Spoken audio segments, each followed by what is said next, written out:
Hello friends, in this video we are going to discuss variation in acceleration due to gravity। मतलब very क्या होता है, g की value on the surface of earth और eight height h और depth d।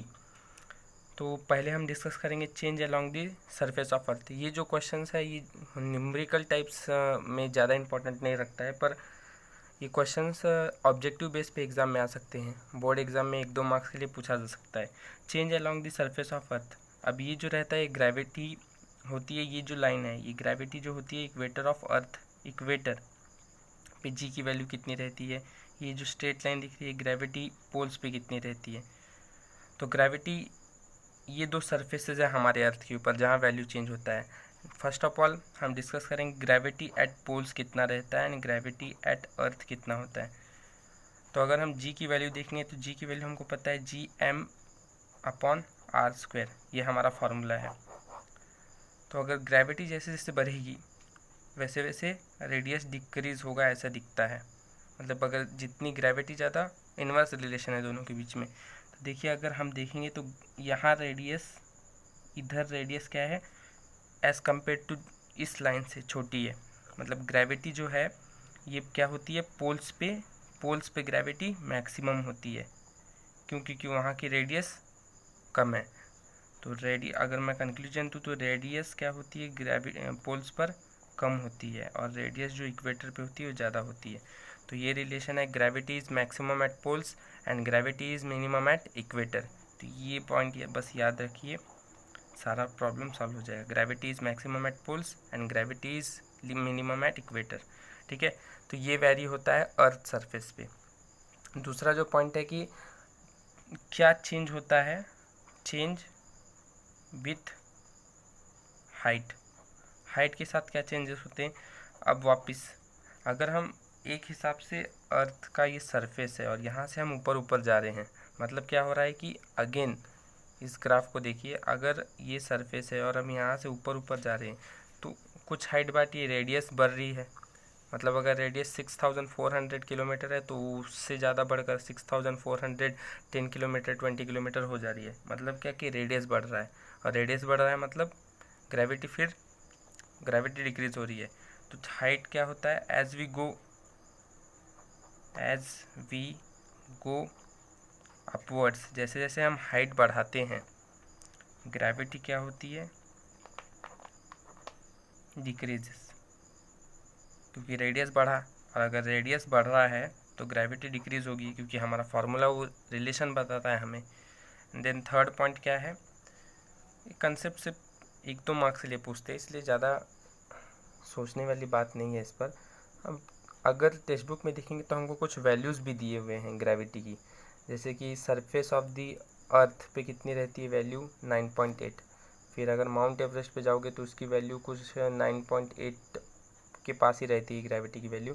फिर अगर कोई आदमी मैक्सिमम हाइट रीच करता है मैडमेड बलून से तो उसकी ग्रेविटी की वैल्यू 9.7 आती है।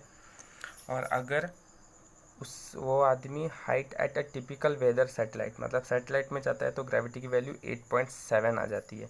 मतलब ग्रेविटी जैसे जैसे हम रेडियस बढ़ा रहे हैं अपना, वैसे वैसे क्या हो रहा है, ग्रेविटी कम होती जा रही है, राइट। फिर उसके बाद थर्ड पॉइंट बात करते हैं चेंज विथ डेप्थ। अब चेंज विथ डेप्थ क्या होता है, सारे के लिए एक ही रिलेशन है। अगर हम डेप्थ भी बढ़ाएंगे, मतलब कि अगर हम अर्थ से अंदर की ओर बढ़ रहे हैं तो एज वी गो डाउन, अगर हम डाउनवर्ड्स जाएंगे तो वही रिलेशन है, ग्रेविटी क्या होगी, सेम, ग्रेविटी को कोई चेंज नहीं, ग्रेविटी डिक्रीज ही होगी। ठीक है, क्योंकि फिर रेडियस में चेंज आएगा और रेडियस फिर बढ़ रही है। मतलब जैसे जैसे हम रेडियस डेप्थ बढ़ाएंगे, जैसे डेप्थ बढ़ाएंगे वैसे ग्रेविटी फिर डिक्रीज होगी।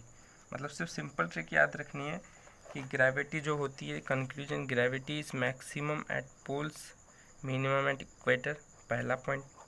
ठीक है, दूसरा पॉइंट ग्रेविटी क्या होती है, हाइट पे ग्रेविटी डिक्रीज होती है। ठीक है, और डेप्थ पे भी ग्रेविटी डिक्रीज होती है। बस इतना ही याद रखिए, कोई भी कॉन्सेप्ट इसके ही रिलेटेड आएगा, बाहर इसके नहीं आएगा। क्योंकि इसके ऊपर 1-2 मार्क्स ऑब्जेक्टिव टाइप के क्वेश्चन पूछेंगे एग्जाम में। Then will the direction of question है, मतलब टेक्स्ट बुक में 2 क्वेश्चन दिए हुए कि थिंक अबाउट इट। तो उसमें से पहला क्वेश्चन है will the direction of the gravitational force change as we go inside the earth. हम अर्थ के अंदर अंदर जा रहे हैं, ये अर्थ का सरफेस और हम इसके अंदर अंदर जा रहे हैं, तो क्या इसका डायरेक्शन चेंज होगा? इसका डायरेक्शन नहीं चेंज हो सकता, no, direction will not change. Gravitational force का डायरेक्शन चेंज नहीं होता। हाँ, इसकी वैल्यू जो है ये डिक्रीज होगी। अगर इसकी फोर्स के बारे में, ग्रेविटेशनल फोर्स क्या होगा, डायरेक्शन के बारे में पूछा है तो वो डिक्रीज नहीं होगा, ना चेंज होगा कुछ। पर ग्रेविटेशनल फोर्स के बारे में पूछता तो वो डिक्रीज होती। ठीक है, तो सिर्फ डायरेक्शन के बारे में पूछा है, ये वर्ड इंपॉर्टेंट है। अगर डायरेक्शन पूछा है तो डायरेक्शन नेवर चेंजेस। ओके, सिर्फ इतना ही पॉइंट। एंड देन दूसरा सवाल, what will be the value of g at the centre of earth. Earth के सेंटर पे वैल्यू ऑफ जी कितनी रहती है? तो जी इज इक्वल टू सेंटर पर 0 रहती है ना, क्योंकि कुछ रेडियस ही नहीं रहेगा। जैसे फॉर्मूले में डालकर देख लो, GM/r²। अगर सेंटर में जाएंगे तो हम रेडियस कुछ है ही नहीं, तो GM/r की वैल्यू 0 का square, g upon something upon 0 means infinity, और यही वैल्यू इन्फिनिटी मतलब 0 पे जाएगी मीटर पर सेकेंड स्क्वायर।